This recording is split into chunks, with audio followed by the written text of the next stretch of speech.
오늘은 추수감사절입니다. 왜 하나님은 감사하라고 했을까요? 이렇게 얘기할 수 있습니다. 하나님께 감사하기 위해서 감사의 제목을 찾아요. 감사거리를 찾아요. 그러면은 희한하게 감사할 일이 자꾸 생깁니다. 할렐루야.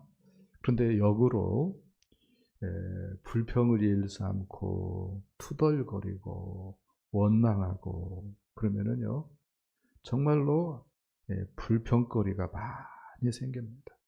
그래서 인생을 행복하게 살려면은 어떻게 해야 됩니까? 바로 감사를 몸에 익혀야 됩니다. 할렐루야. 좀 넘겨주세요. 왜 안 넘기시는가 모르겠네. 네. 인생을 행복하게 사는 지름길이 뭐다고요? 감사를 배우는 것입니다. 감사를. 그래서 어거스틴 같은 경우는 믿음, 소망, 사랑 이 세 가지는 항상 있을 것인데 사도 바울이 그 중에 제일은 사랑이다 이렇게 얘기를 했는데 이 세 가지 중에 하나를 더 플러스 시킨다면 나는 감사를 집어넣고 싶습니다. 이렇게 말을 할 정도로 중요하게 생각을 했습니다. 무엇을요? 감사를. 할렐루야. 그래서 감사할 것들을 자꾸 생각했으면 좋겠습니다. 오늘은 추수감사절인데요. 추수감사절은 한 해 동안 하나님께서 우리에게 은혜 주신 것, 우리를 보호해 주시고 인도해 주시고 우리를 붙들어 주시고 축복해 주신 것들 생각하면서 하나님께 감사하는 절기다 이렇게 얘기할 수 있겠습니다. 우리가 하나님 앞에 감사할 때에 더 많은 감사의 열매를 거두게 되는 줄 믿습니다. 할렐루야. 그런데 오늘날 현대인들은 감사를 하는가 할 때에 감사를 하지 않는 것 같아요. 그래서 현대병이다라고 하는 병도 좀 심각하지 않는가라고 하는 생각을 해봅니다. 어떤 병이 있다고요? 현대병이 있습니다. 이 현대병은 이렇게 얘기할 수 있어요. 약이 없어요. 현대병이 있는데 현대병에는 뭐가 없다고요? 약이 없어요. 현대병이 뭐죠? 오늘날처럼 과거하고 이렇게 비교해 볼 때에 부유하고 풍성한 시절이 있었는가? 그런 생각이 들 정도로 부유하고 풍성하지요. 그리고 더 많은 또 부요를 위해서 얼마나 사람들이 바삐 움직입니까? 그런데도 현대병이 뭐냐면은 만족이 없고 기쁨도 없고 보람도 없는 것입니다.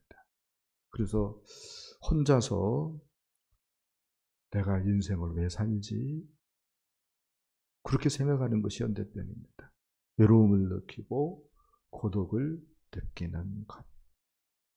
인생의 의미를 모르겠다고 하면서 그렇게 서서히 망가져가는 것. 그게 현대병인데요. 이런 현대병에는 그런데 뭐가 없어요? 약이 없어요. 오직 해답은 예수 그리스도밖에 없습니다. 할렐루야. 예수 그리스도밖에 없어요. 예수님께서 요한복음 7장에서 이렇게 얘기했죠. 한번 읽어봅시다. 시작. 누구든지 목마르거든 내게로 와서 마시라. 나를 믿는 자는 성경의 이름과 같이 그 배에서 생수의 강이 흘러 나오리라. 아멘. 현대병에 걸린 사람들은 어떤 관점에서는 목마른 사람들이죠. 그렇죠? 목마른 사람들입니다. 근데 그 목마른 사람들이 예수님께 와서 예수님을 믿으면 생수의 강을 경험한다. 할렐루야. 그래서 기쁨을, 강 같은 평화를, 튀어나오는 찬송을 경험한다는 거죠. 아멘. 그러면 기쁨이 터지고, 할렐루야. 예, 삶의 만족이 찾아오고, 예, 입술에 노래가 있게 되어지고, 할렐루야. 네, 그런 놀라운 역사가 있는 줄 믿습니다.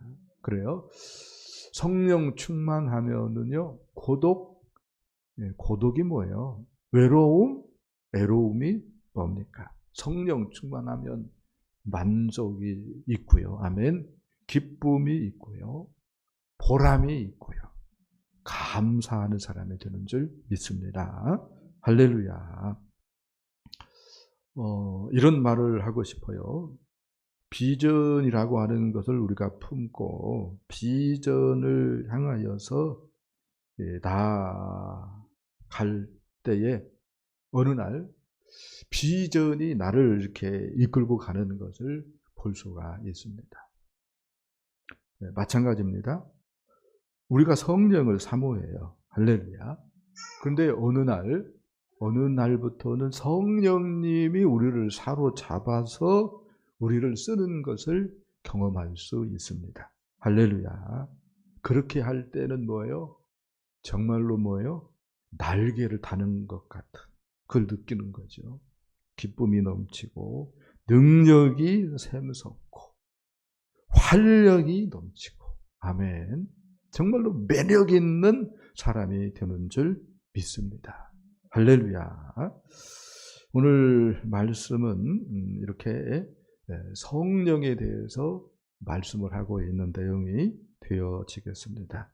먼저 예수님께서 오늘 본문에서 보혜사 성령을 너희를 위해서 구하겠다라고 말씀을 합니다. 우리 16절 말씀을 함께 보겠습니다.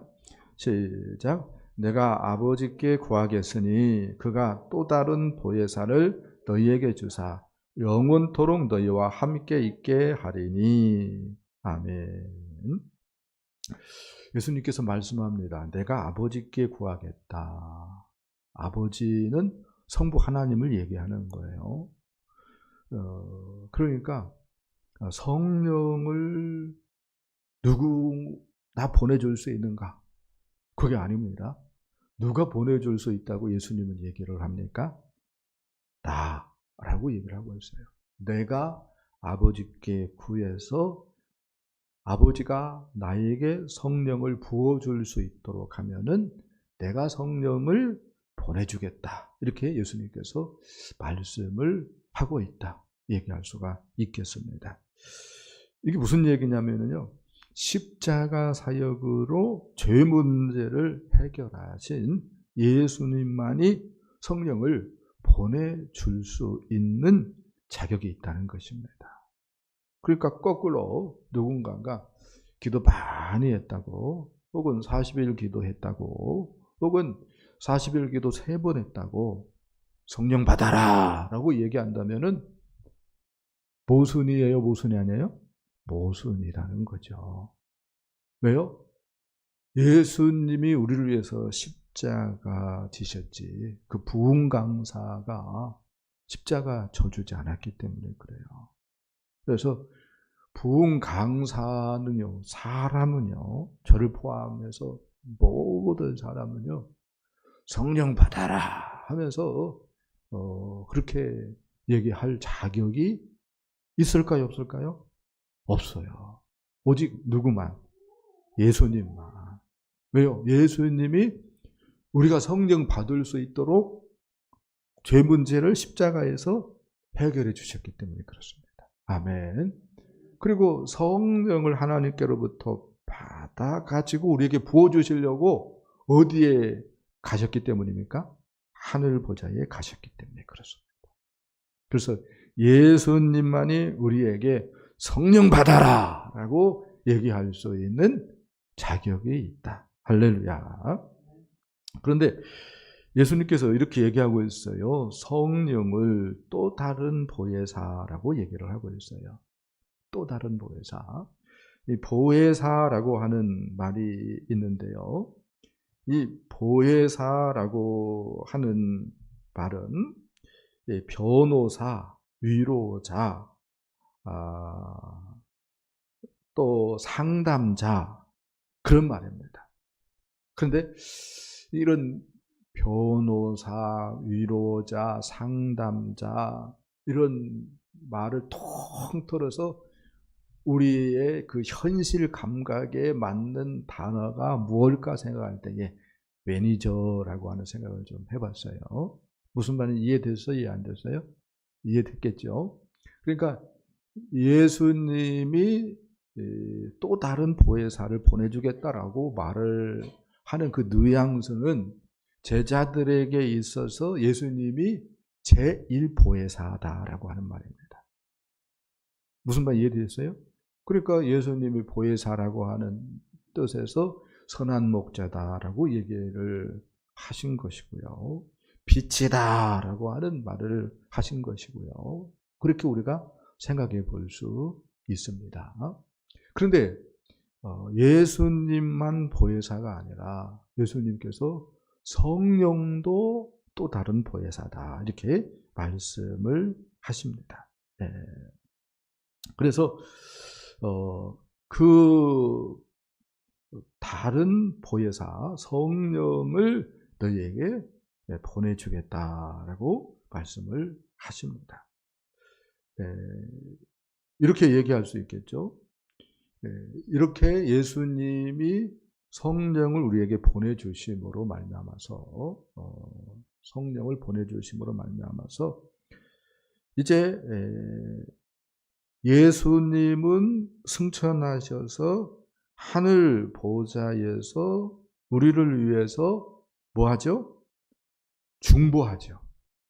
우리를 위해서 하나님께 대언하시죠.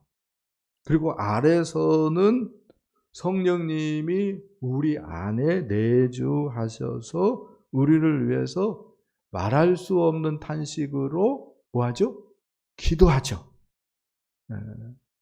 무슨 말인지 이해됐어요? 기도합니다. 그 결과 어떠한 일이 있는가라고 하는 말을 할 때에 생각 한번 해보세요. 예수님이 하늘 보좌에서 하늘과 땅의 모든 권세를 가지고 통치하십니다. 이 말을 다른 말로 얘기한다면 예수님이 우리를 위해서 중보한다라고 하는 말을 할 수 있어요. 그리고 우리 안에서는 성령님이 내주하셔서 우리를 위해서 말할 수 없는 탄식으로 간절히 하나님께 기도합니다. 그러면은 어떤 일이 벌어지겠습니까? 모든 일들이 무엇을 이루겠어요? 선을 이루는 거죠. 할렐루야. 그래서 어떤 관점에서는 내가 나를 못 믿겠어요. 어떻게 내가 지금 교회에 앉아 있어? 그런데 아무리 내가 나를 살펴보는데 믿음이 안 가. 그래서 어떻게 내가 구원받을까? 심히 의심스러워. 냉정히 나를 평가할 때에 그런 사람이 있다고 생각 한번 해보십시다. 그런데 걱정 안 해도 된다고요. 왜요? 하늘 보좌에서 온 천지 만물을 누가 다스리기 때문에? 예수님이 다스리기 때문에. 하늘과 땅의 권세를 가지고 예수님이 다스리기 때문에. 그리고 성령님이 내 안에서 내가 뭐예요? 느끼든지 못 느끼든지 나를 위해서 간절히 말할 수 없는 탄식으로 기도하고 있기 때문에. 할렐루야. 그런데 이렇게 생각할지 모르겠어요. 그런데 어느 날 교회가 싫어져 버리면 어떻게 해요? 목사님의 단점이 보여서 교회를 쉬고 싶으면 어떻게 해요? 그러면은 성령이 떠나갑니까? 라고 하는 질문을 던질 때에 뭐라고 얘기를 합니까? 영원토록 너희와 함께 있는 성령이라고 얘기를 하고 있습니다. 할렐루야. 영원토록 함께 있대요. 구약 시대에도 하나님의 성령을 부어주셨어요. 하나님의 사람들에게.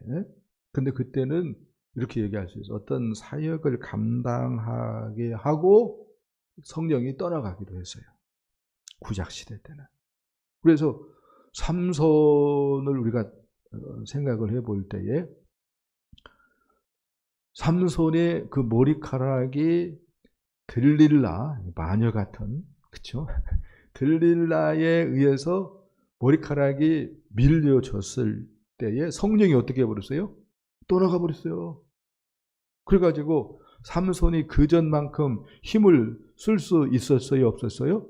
힘을 못 썼어요. 못 썼어요. 이렇게 구약시대 때는 성령이 있다가 어떻게 했다고요? 떠나가기도 해버렸어요. 근데 예수님께서 단번에 과거 의제, 현재 의제, 미래 의제, 영원한 속죄를 이루었기 때문에 할렐루야. 성령이 다시 떠나가요? 안 떠나가요? 안 떠나간다. 영원토록 너희와 함께 있게 하겠다. 할렐루야. 그러니까 어느 땐 내가 나를 못 믿을 것 같아도 구원을 의심할 필요가 있어요? 없어요? 없어요. 할렐루야.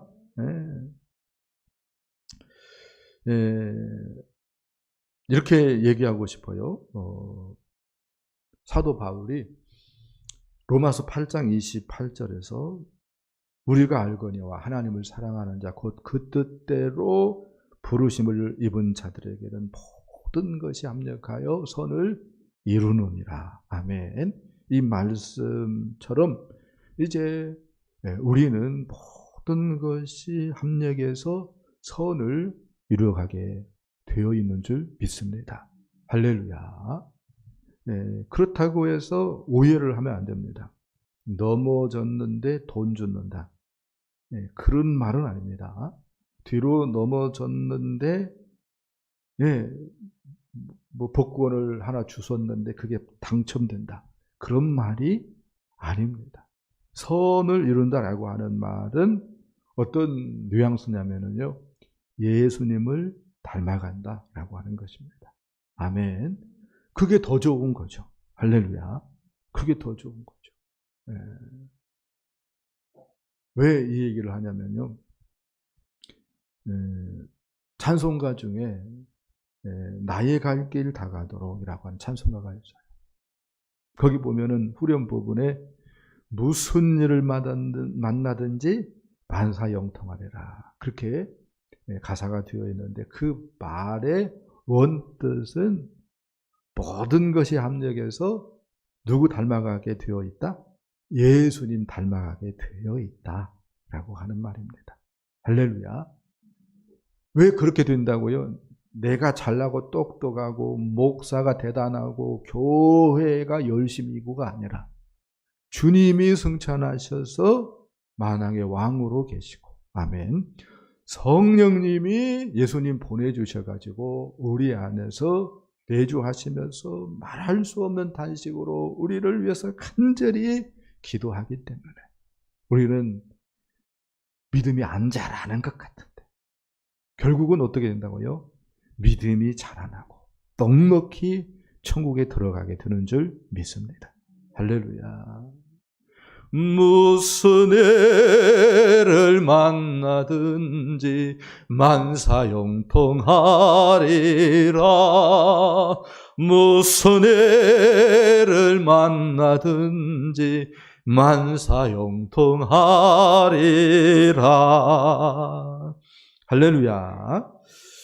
두 번째, 예수님께서 그와 같이 너희를 버려두지 않겠다라고 말씀을 합니다. 18절 말씀 한번 읽어보겠습니다. 18절입니다. 네. 바로 넘겨주세요. 네. 읽어봅시다. 시작. 내가 너희를 고아와 같이 버려두지 아니하고 너희에게로 오리라. 아멘. 고아와 같이 버려두지 않겠다라고 얘기를 했는데 서두에 현대병 얘기를 했는데요. 현대병과 비슷한 것이 어떤 차원에서는 고아의식이다라고 얘기할 수 있겠습니다. 우리가 잘 아는 대로 아담과 하와가 죄를 범했어요. 그래서 에덴 동산에서 어떻게 됐죠? 축출당했습니다. 내쫓김 당했어요.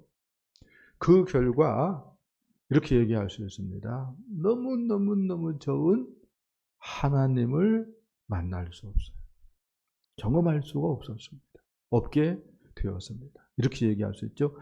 아버지를 잃어버리게 된 거예요. 네. 그 다음에 너무 귀한 집, 우리 안식처, 에덴 동산을 잃어버리게 되었습니다. 그래서 죄인들은 어떻게 살아간다고요? 나도 모르게 고아의식에 사로잡혀 살아갑니다. 이 고아의식 때문에 실은 이렇게 얘기할 수 있어요. 방황합니다. 방탕합니다. 술 먹고 마약하고. 실은 뭘 찾는 거예요? 아버지 하나님을 찾는 거예요. 실은 무엇을 찾는 거예요? 에덴 동산. 우리들의 뭐예요? 안식처. 집을 찾는 것입니다. 무슨 말 이해됩니까? 그래서 이게 내 뜻대로 안 되고 자꾸 헛다리 짚고 그러니까 뭘 느끼는 거예요? 좌절감, 외로움. 그래서 그것을 달래기 위해서 뭐 하는 거예요? 망가지는 거예요. 마약도 하고 술도 먹고 바람도 피고 그렇게 되어지는 것입니다. 안타깝죠. 그게 이제 고아 의식입니다. 그런데 이렇게 얘기를 하고 있어요. 성령님께서 내가 가서 보냄으로 말미암아서 우리를 버려두지 않겠다. 즉 예수님은 제자들 곁을 떠나가지만 그렇다고 예수님이 바로 오는 건 아닙니다. 떠나가시고 지금까지 안 왔어요. 예수님이. 그렇지만 예수님 성령을 보내주겠다고 얘기를 하고 있습니다. 그래서 그 성령을 보내줌으로 말미암아서 예수님이 우리를 버려두지 않는 그런 효과가 있게 하겠다고 예수님 말씀을 하십니다. 그래서 성령님이 아까 얘기했잖아요. 예수님이 제1보혜사고 성령님이 제2보혜사다. 그런 말을 했는데 그런 맥락에서도 성령님의 오심은 예수님이 우리를 버려두지 아니하고 다시 오시는 것과 같다라고 얘기할 수 있습니다. 이 말을 오해를 안 했으면 좋겠어요. 예수님이 성령님이다. 그 말이 아닙니다. 예수님은 지금 하늘 보좌에서 온 천지를 다스리는 왕으로 계셔요. 그렇지만 예수님 믿는 우리들이 고아처럼 살아가면 안 되니까 그래서 예수님과 방불한 무엇을 보내주셨다고? 예수님이 성령을 보내주셨다고요.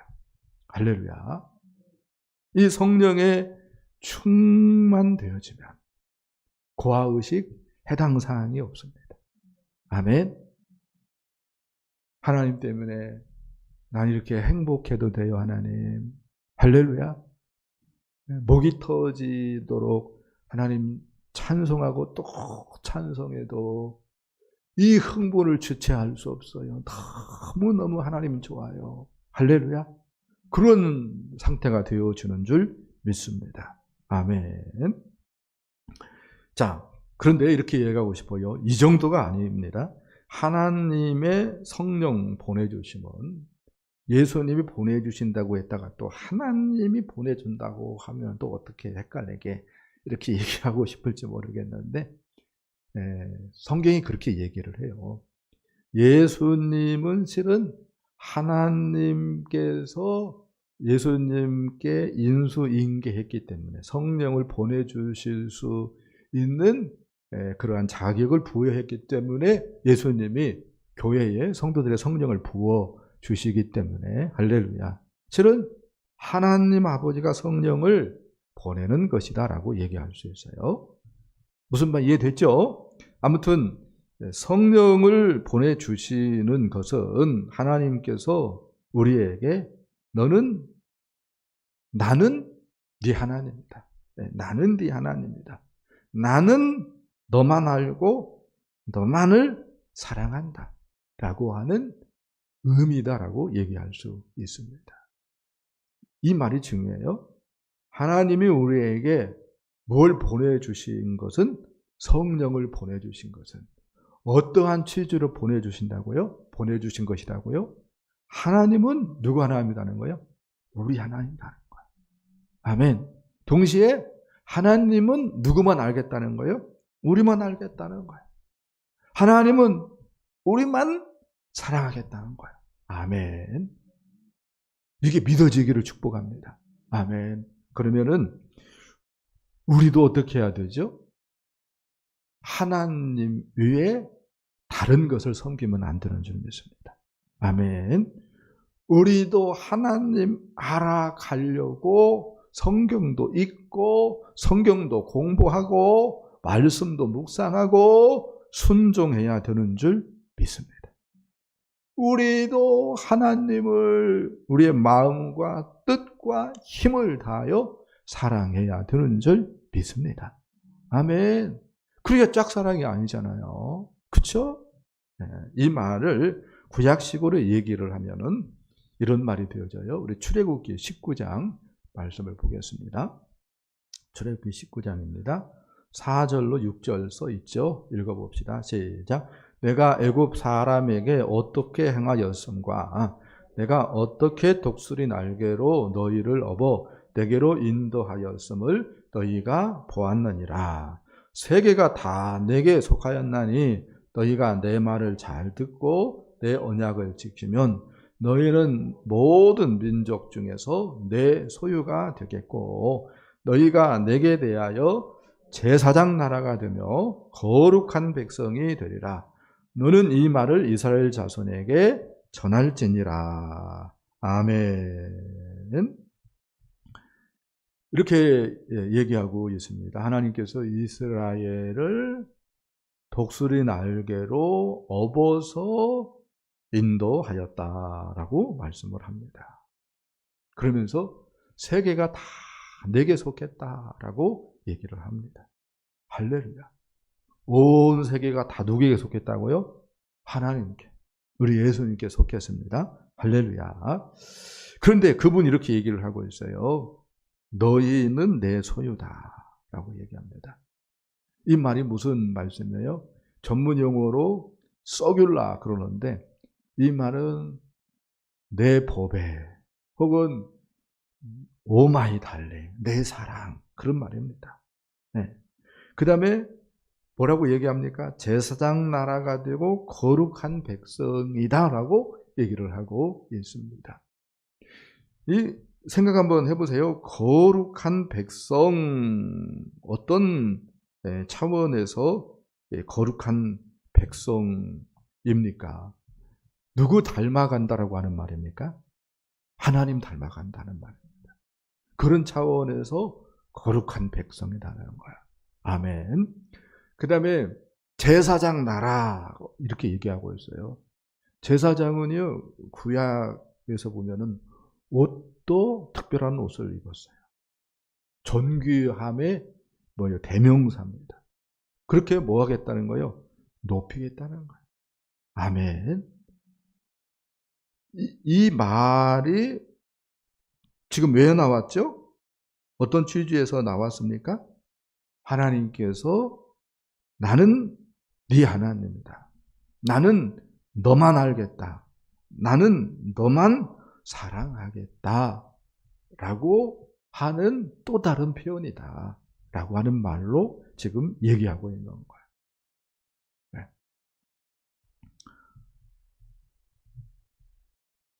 정말로 하나님의 사랑을 깨달으면요, 그리고 성령 충만해지면요, 외로움, 고독, 그건 뭐죠? 해당 사항이 없죠. 강 같은 평화가 넘치고 샘솟는 기쁨이 넘치고 바다 같은 사랑이 넘쳐나고. 할렐루야. 그래서 고아의식은 나도 모르게 어떻게 합니까? 벗어 던져버리죠. 할렐루야. 한 얘기를 하고 싶어요. 이분은 6.25 때 부모님을 잃었어요. 어린 갓난 아이 때죠. 이런 거. 부모님을 잃어버린 것 같아요. 6.25가 터졌고. 그래서 고아원에서 이렇게 자라났습니다.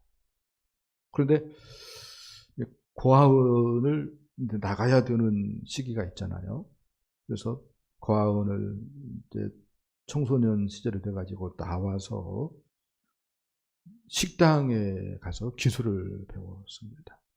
근데 성실하니까 기술을 잘 가르쳐 준 것 같아요. 그리고 어떻게 전략해가지고 그분이 가게를 자기 이름으로 내게 되었습니다. 근데 기술도 좋고 사람도 좋고, 그러니까 대박이 났어요. 그리고 대박이 나니까 결혼도 할 수 있게 되었습니다. 고아인데. 근데 자기가 부모가 없으니까 아내 되는 배필을 고아 중에서 이렇게 알아봐가지고 결혼을 하게 되었습니다. 그렇게 지내다가 예수를 믿게 되었어요. 예수를 믿고 나니까 모든 것이 이제 감사고 또 행복한 것이고 그런 것을 경험을 합니다.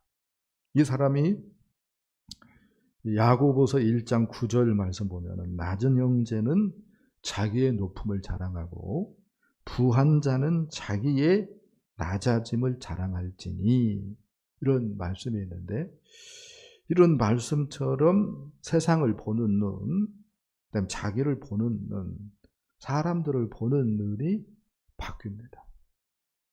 뭘 통해서요? 예수 믿음을 통해서. 할렐루야. 그래서 정말로 삶의 주님의 은혜를 또 주님의 사랑을 이렇게 배어 있게 하고 그것을 흘러보내는 삶을 살아갑니다. 그랬더니 생각 한번 해보세요. 자기가 고합니다. 그 다음에 부인도 고합니다. 그런데요, 교회에서 모든 청년들이 나도 저 장로님처럼 돼야지, 저 권사님처럼 돼야지, 그런 뭐예요? 소망을 품게 되었어요. 우리가 예수님을 제대로 믿으면 이렇게 고아의식을 벗어 던지게 되는 줄 믿습니다. 할렐루야. 자, 세 번째 말씀은요, 우리가 가서 거처를 함께 하리라 라고 하는 말씀입니다. 우리 23절 말씀을 읽어봅시다. 시작. 예수께서 대답하여 이르시되 사람이 나를 사랑하면 내 말을 지키리니 내 아버지께서 그를 사랑하실 것이요 우리가 그에게 가서 거처를 그와 함께 하리라. 아멘. 사람이 나를 사랑하면 내 계명을 지킨다라고 얘기를 하고 있습니다. 계명을 지킨다라고 말을 하면은 어떤 사람들은 그 두드러기가 날지 모르겠어요. 율법주의라고 하는 그 경각심 때문에. 그런데 예수님이 계명을 지킨다라고 하는 말은 율법주의적인 그러한 부분을 얘기하는 것이 결코 아니죠. 그러면요, 언약의 신실한 삶을 살라라고 하는 말이 되어지겠습니다. 또 예수님이 새 계명을 주셨죠. 또 계명을 주님께서 요약을 해주었습니다. 어떻게 요약을 했죠? 하나님을 사랑하라. 그리고 이웃을 내 몸과 같이 사랑하라 라고 하는 것이었습니다. 예수님이 새 계명을 주셨는데 그 새 계명은 내가 너희를 사랑한 것 같이 너희도 서로 사랑하라 라고 하는 것이었죠. 이렇게 하나님을 사랑하고 이웃을 사랑하는 것, 이것이 뭐라고 얘기할 수 있어요? 계명을 지키는 것이다라고 얘기할 수 있습니다. 이것이 어떤 차원에서 하나님과 우리 예수님과 맺은 언약의 신실한 삶을 사는 것이다 라고 이야기할 수 있겠습니다. 하나 더 얘기한다면 예수님의 그 명령 중에 최고의 명령이었어요. 그래서 이보다 더 큰 명령은 있을 수 없다라고 하는 취지에서 예수님의 지상명령 이렇게 말을 하는 명령이 있습니다. 뭐죠? 가서 제자 삼으라는 거죠. 할렐루야. 이러한 것들을 뭐 하면은 우리가 붙들고 감당해내면은 그것을 주님은 뭐라고 얘기합니까? 사랑하는 것, 나를 사랑하는 것 이렇게 얘기를 합니다. 그러니까 우리가 이렇게 오해하면 안 되겠습니다. 예수님 사랑합니까? 아멘. 아멘 한 것이 예수님 사랑한 것으로 얘기한다면은 물론 오늘 예수 믿는 사람에게 그거 아멘 하는 것은 큰 믿음이죠. 그러나 교회 다니고 신앙생활 한 횟수가 5년, 10년 다 넘은 사람이 예수님 사랑하는 것을 그냥 고작 아멘으로만 표시한다면은 예수님이 돋보기 가지고 너 정말 나 사랑하는가 좀 봐야겠다 이렇게 다가올지 모를 것 같아요. 네. 그래서 예수님은 자기를 사랑하는 것을 뭘로 얘기한다고요? 계명을 지키는 것. 언약의 신실한 삶을 사는 것으로 얘기한다라고 말씀을 할 수가 있겠습니다. 이렇게 예수님을 사랑하면 언약의 신실한 삶을 우리가 살아낸다면은 예수님 말씀합니다. 먼저는 아버지께서 그를 사랑하실 것이다. 이 말이 무슨 말씀이에요? 언약적인 축복, 언약에 따른 축복을 뭐 하겠다는 거예요? 내려주겠다라고 하는 말입니다. 그래서 말씀을 지키는 자들에게 복이 있어요, 없어요? 있어요. 그래서 웬만하면 주일을 성수해야 되고요. 웬만하면 11제도 해야 되고요. 네? 그렇습니다. 그 다음에 두 번째 뭐라고 얘기합니까? 나도 그를 사랑하여 그에게 나를 나타내리라. 주님께서 어디 계셔요? 지금 우리 입장에서는 주님께서 어디 계셔요? 하늘 보좌에 계셔요. 하나님 보좌에 앉아 계십니다. 다른 말로 하면 하나님 우편에 계셔요. 거기서 뭐 한다고요? 온 세계를 통치하신다고요. 그 주님의 통치를 실감나게 하겠다. 아멘. 그런 말입니다. 나도 그를 사랑하여 그에게 나를 나타내리라 라고 하는 말. 네. 그 다음에 하나 더 뭐라고 얘기하죠?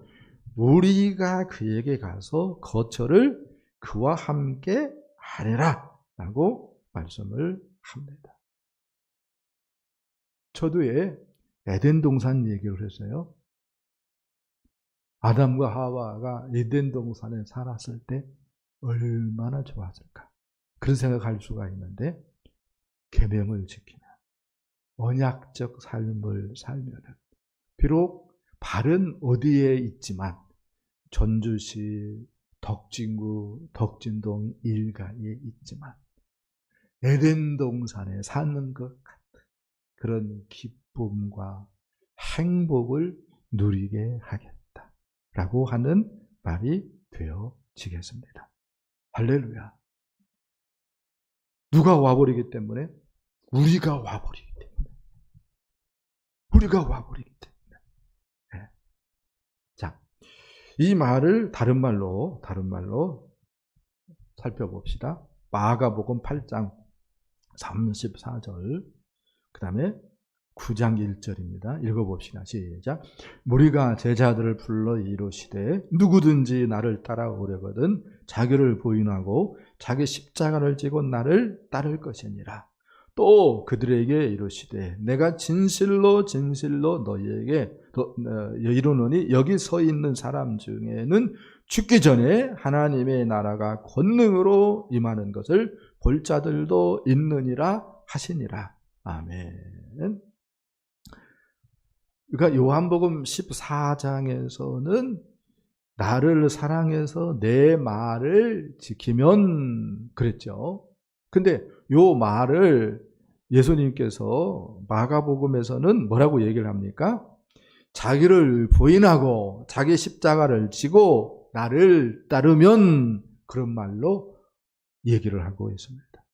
그러면은 뭐라고 얘기를 합니까? 하나님의 나라가 권능으로 임하는 것을 볼 수 있을 것이다 라고 이야기하고 있습니다. 그러니까 이런 말이죠. 우리가 그에게 가서 거처를 그와 함께 하리라 라고 하는 말은 어떤 말이 될 수 있어요? 하나님의 나라가 권능으로 임하는 것을 보리라 라고 하는 말하고 상통한다라고 이야기할 수가 있겠습니다. 한 얘기를 하고 싶어요. 우리 대한민국의 초대 대통령은 이승만인데요. 이승만 씨가 건국을 했다라고 얘기할 수 있고, 어떤 생각을 가지고 건국을 했는가 할 때에 동양의 처음 기독교 나라, 동양의 처음 예수교 나라, 이렇게 얘기할 수 있습니다. 오해를 안 했으면 좋겠어요. 건국 이념이 홍익인간으로, 홍익인간은 고조선 건국 이념이고요. 대한민국의 초대 대통령의 건국 이념은 동양의 처음 기독교 나라입니다. 3.1 운동이 터졌고요. 한 달 뒤에, 그러니까 1919년 4월 달에 미국 필라델피아에서 한인 총대표 회의를 하게 되었는데, 거기에서 미국의 호소문이라고 하는 담화문을 이승만이 발표를 합니다. 이렇게 내용이 되어 있어요. 우리의 대의명분은 하나님과 인간의 법 앞에 당당한 것입니다. 우리의 목적은 우리 민족을 일본의 군국주의적 전제로부터 해방시키는 것이며, 아시아의 민주주의를 부식하는 것이며, 우리의 희망은 기독교를 보급시키는 일입니다 라고 이야기를 했습니다. 이때요, 구한말 복음을 처음으로 우리 민족이 접할 때 우리 상황은 어떠했는가?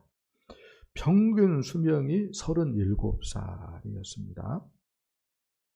유아 사망률이 60%였습니다.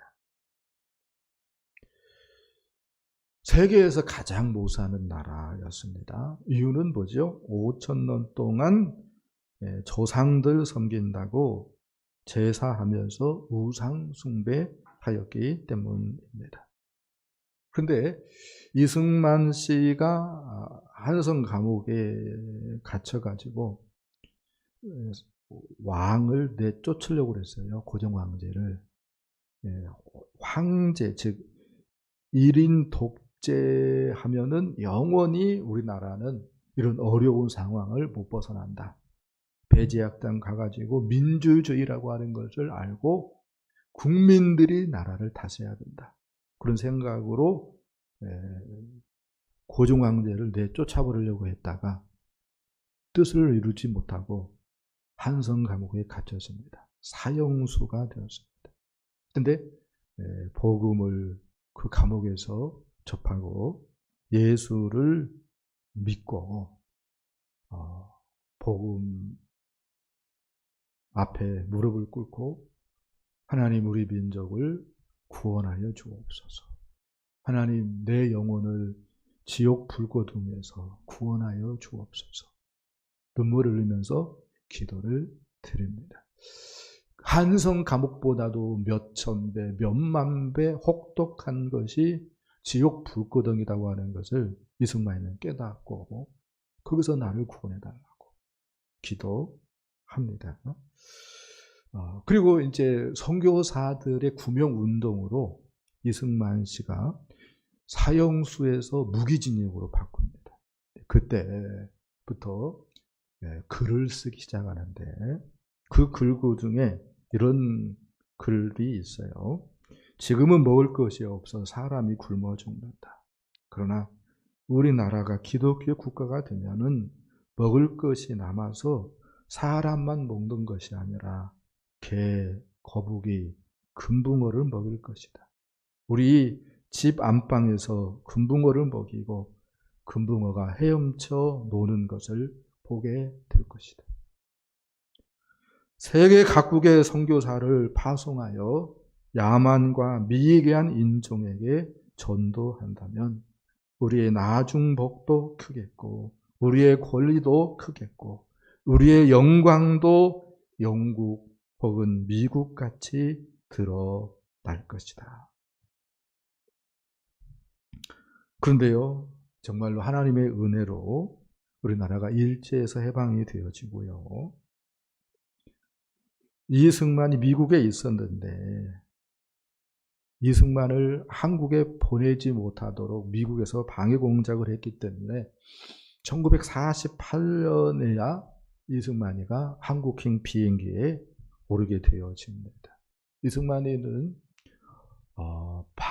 프레스턴 박사학위를 아주 단기간에 마스터해버렸어요. 그래서 어떤 대학에서도 교수할 수 있는 사람이었는데 민족을 사랑해서 한국행 비행기에 오르는데요. 그때 공항에서 미국 친구들에게 이런 말을 합니다. 나는 동양의 처음 기독교 국가를 세우기 위해서 한국에 출발한다. 그리고 1948년 5월 총선거를 치른 후에 경무대예요. 옛날에는 청와대라고 하지 않고 경무대라고 했습니다. 경무대에서 시호를 이렇게 씁니다. 방구명신. 어감이 별로 안 좋은데 유구한 역사가 있지만 이제 새로운 시대가 펼쳐질 것이다 라고 하는 뜻에서 방구명신이라고 하는 시호를 씁니다. 그때 사람들이 묻습니다. 왜 대한민국이 새로운 나라입니까? 그러니까 이승만이 이렇게 얘기를 합니다. 우리 역사 가운데 수많은 나라들이 일어서고 주저앉았지만 그들은 모두 우상을 섬기는 나라였네. 하지만 대한민국은 예수님을 섬기는 나라가 될 것이기 때문에 새로운 나라라네 라고 이야기를 했습니다. 이승만이가 한성 감옥에서 예수님을 영접했을 때에 양반으로서 처음 예수님을 영접했습니다. 그 전에 39명이 예수님을 믿었습니다. 이승만 앞에. 그런데 다 모여 백정 혹은 상놈이 믿었습니다. 근데요, 예수님을 영접하고 기도합니다. 하나님 나에게 믿는 사람 주세요. 기독교 국가 될 수 있도록 믿는 사람들 주세요. 기도했습니다. 몇 명 달라고 기도했을까요? 자기가 40번째입니다. 몇 명 달라고 기도했을까요? 100만 명 달라고 기도했습니다.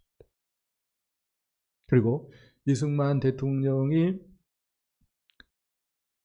11년 6개월 나라를 다스렸는데 11년 6개월 다스린 후에 우리나라 믿는 사람의 수는 120만 명이 넘어섰습니다. 성경에 30배, 60배, 100배의 복이 나옵니다. 그런데 우리 대한민국은요, 계산을 해보면은 몇 배의 축복을 받았는가 할 때에 3만 1천 배의 축복을 받았습니다. 이렇게 말을 하면은 시대가 바뀌었기 때문이죠 라고 얘기할 수 있을지 모르겠어요. 그런데 우리나라가 세워지고요, 5명의 유력한 지식인들을 선진국의 선진 문물을 보고 배우도록 시찰단을 파견한 나라가 있습니다. 그게 필리핀입니다. 근데 필리핀 노동자들 우리나라에 와가지고요, 3D 업종에서 일을 합니다. 우리 애들은 그런데 관심도 없는데 그렇게 합니다.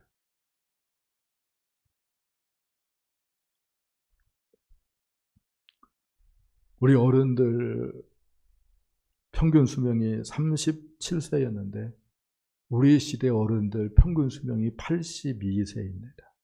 근데요, 어른들은요 만족이 안 돼요. 그래서 어른들끼리 이런 말을 합니다. 9988124. 무슨 말입니까? 99세까지 팔팔하게 살다가 하루 이틀 기침하다가 죽었으면 좋겠다. 그런 말로 9988124를 외칩니다. 이 모든 것이 이승만을 비롯해서 먼저 믿은 믿음의 선진들이 예수님을 사랑하고 정말로 주님 명령에 순종했기 때문에 주님께서 약속하신 대로 이 나라에 복을 주셨기 때문에 이런 일이